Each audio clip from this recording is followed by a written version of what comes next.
Oh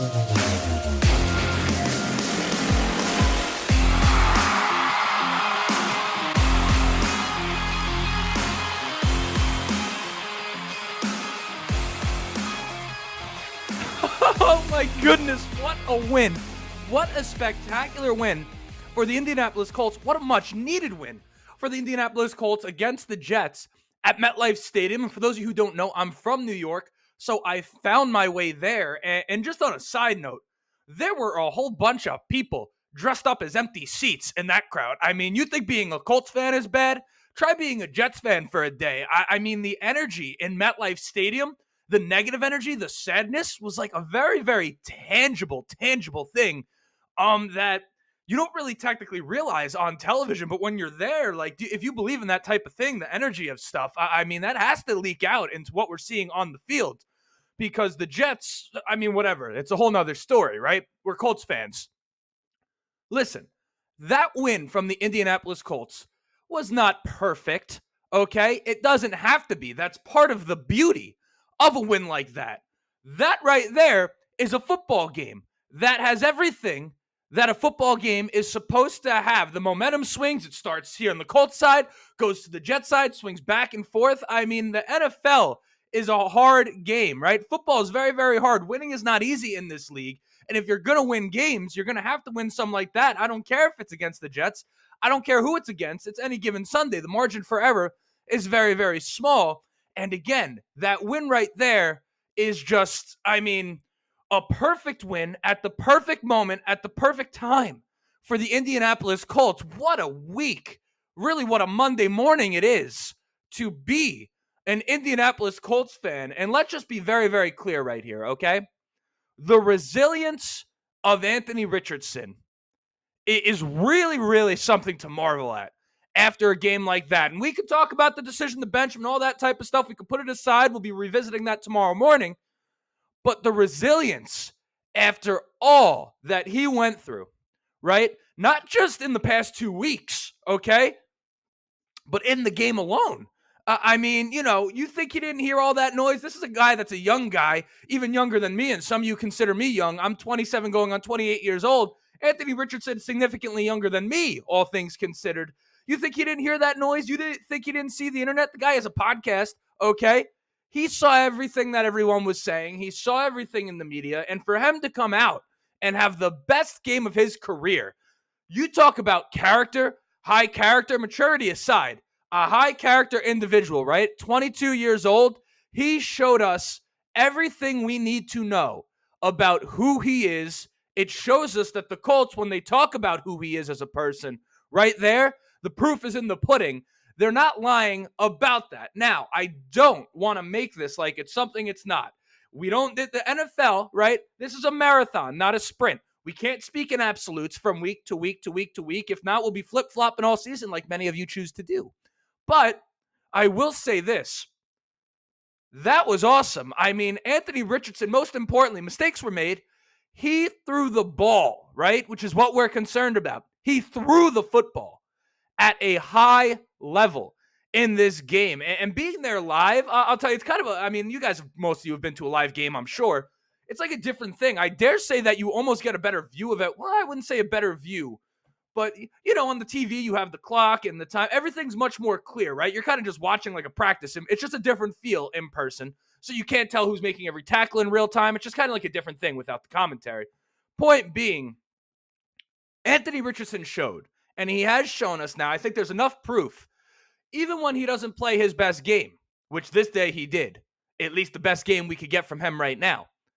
He has shown us that he has a knack for making plays happen when he needs to make them happen. Now, sure, the entire game is important.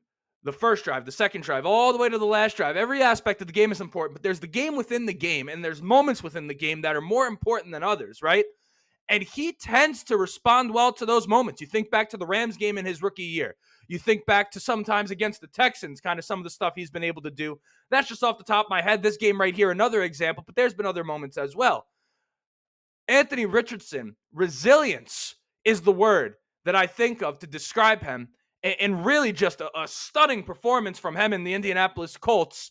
And that is what it is. I mean, to speak to the big moments, right? Specifically in the context of the game, to come out of the half, right? Because the momentum in that game was shifting towards the Jets.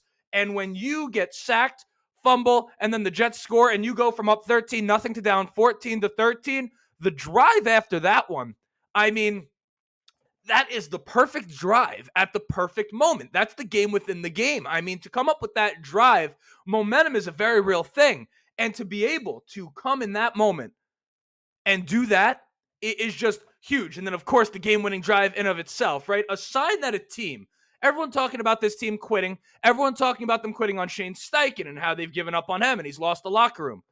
A surefire sign that a team has quit on their coach is when they stop fighting to the end of the game. That is not the Indianapolis Colts. That really has not been the Indianapolis Colts at any point this season. Have they lost games? Of course they have. The past 2 weeks with Joe Flacco, they lost to very good teams.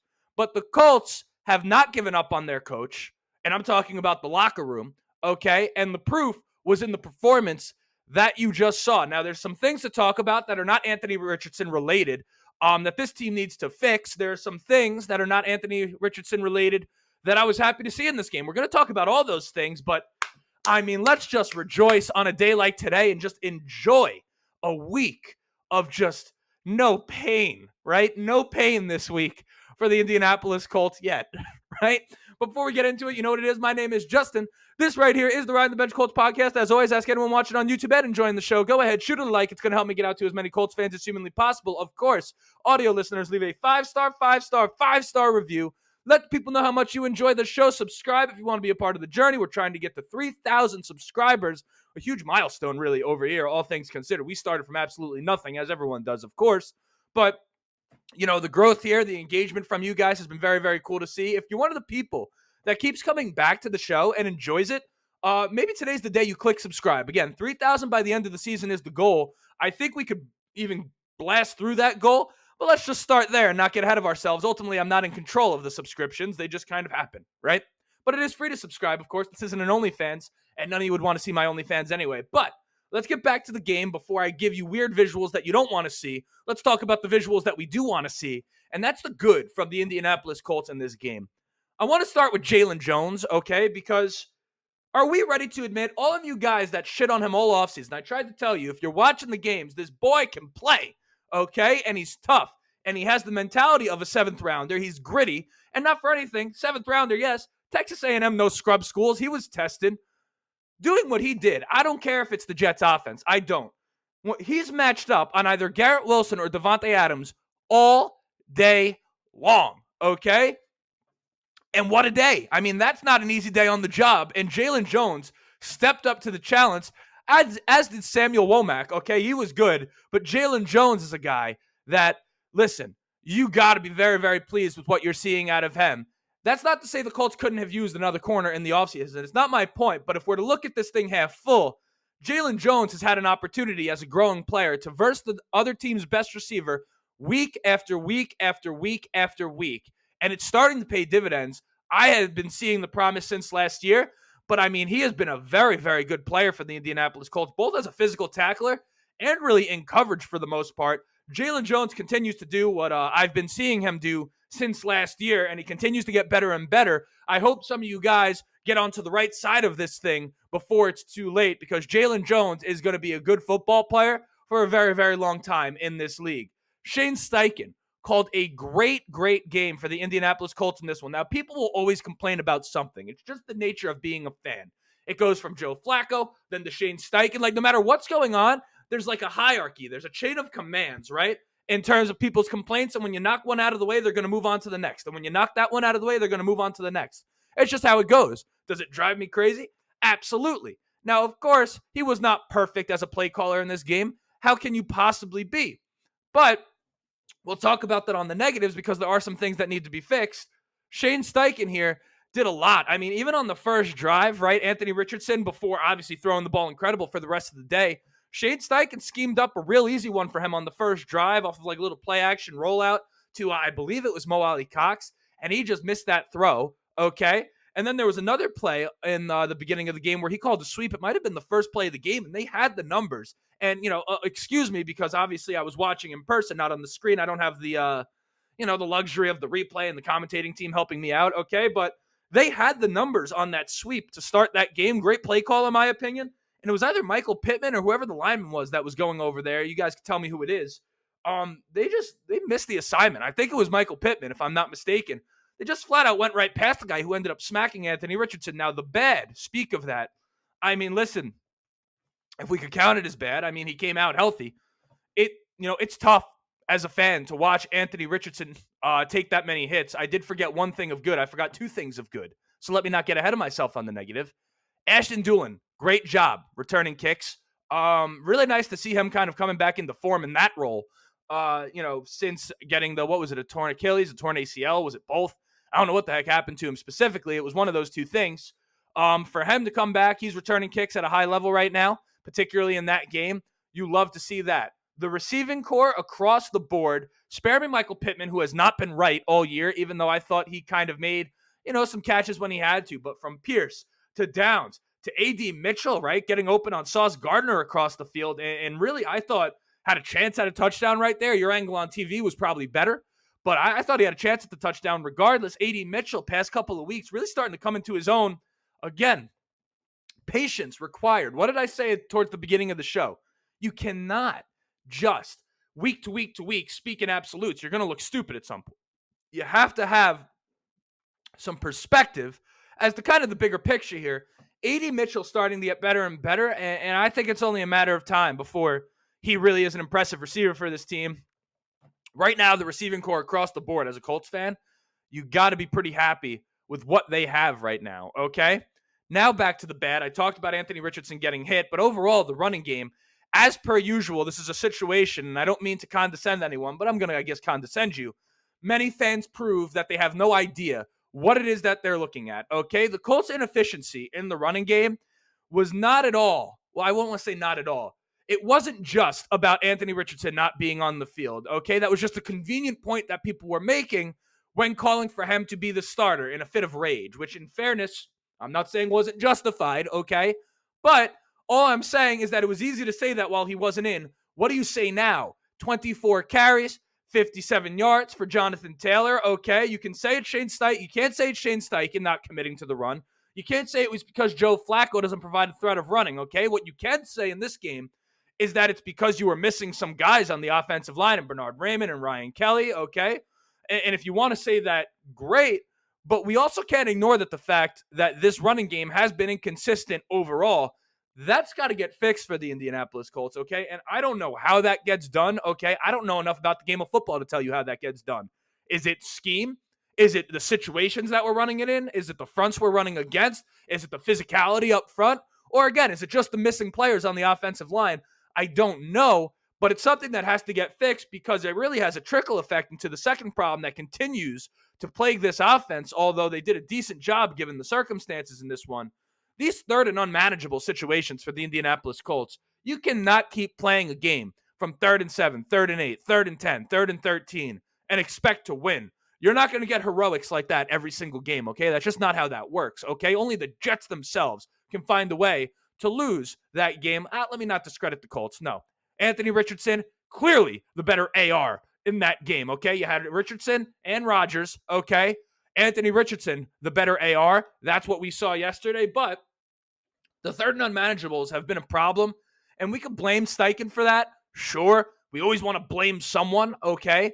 But at the end of the day, the players have to go out there and execute. There was a couple of examples of them just really what it is. They're just not running the ball well on the early downs, okay? And again, as I said, I don't know if that's scheme. I don't know if that's physicality. I don't know what that is, but it has to be fixed because as we go into this upcoming week to verse the Detroit Lions, I mean, they have really been some of the scores, they've almost been, it's like been Madden. Like it's barely real what Detroit's doing to teams, particularly on the offensive side of the ball, right? So the Colts are going to have to make sure that they're able to move the ball consistently or they're going to end up with a similar fate to the they're not going to beat the Jacksonville Jaguars who fucking stink. Oh, fuck the Jaguars. I hate them so much and their fucking disgusting fan base. But regardless of the fact, the Colts will have a tough time against the Detroit Lions. If they're not able to consistently move the chains, I thought Anthony Richardson did his part in this one, but the running game outside of Richardson is going to have to get it done, because what we've seen this year is that, listen, unless something changed entirely, and listen, we could talk about what that may be for Anthony Richardson tomorrow, okay? Because, I mean, that's a fun discussion. There's a lot in there, and that's a nuanced conversation. That isn't so simply about statistics. There's a psychology behind that we'll visit. It's hard for me to believe that what we just saw yesterday is going to be what we see week to week, every single week for Anthony Richardson for the rest of the season. It would be nice if we got something close to that, but the evidence might suggest otherwise, right? Let's not be foolish and expect something that might be unreasonable, but also be hopeful that it'll happen. But again, those two things are what the Colts are going to have to fix, not just against the Lions, which I believe is their upcoming. I keep speaking like it is. I'm pretty sure that's the game this week, but really to make a playoff push. Those third and unmanageables, we got to do something about that. I think it starts with running the ball well on the early downs. Whose fault that is, your guess is as good as mine. Unless someone literally understands the schematics of football, don't sit here and just say, oh, it's Steichen. Spare me. Put it on another page. I don't want to hear it. Without further ado, though, I mean, that was an episode, and that was a game reaction. And, woo, being a Colts fan, absolutely spectacular right now. Even at 5-6, we have found our comfort zone in praising mediocrity, I guess. But yesterday was not mediocre. That was awesome football from this team. So until next time, my name is Justin. This right here was the Riding the Bench Colts podcast. And as always, fucking hell, go Colts.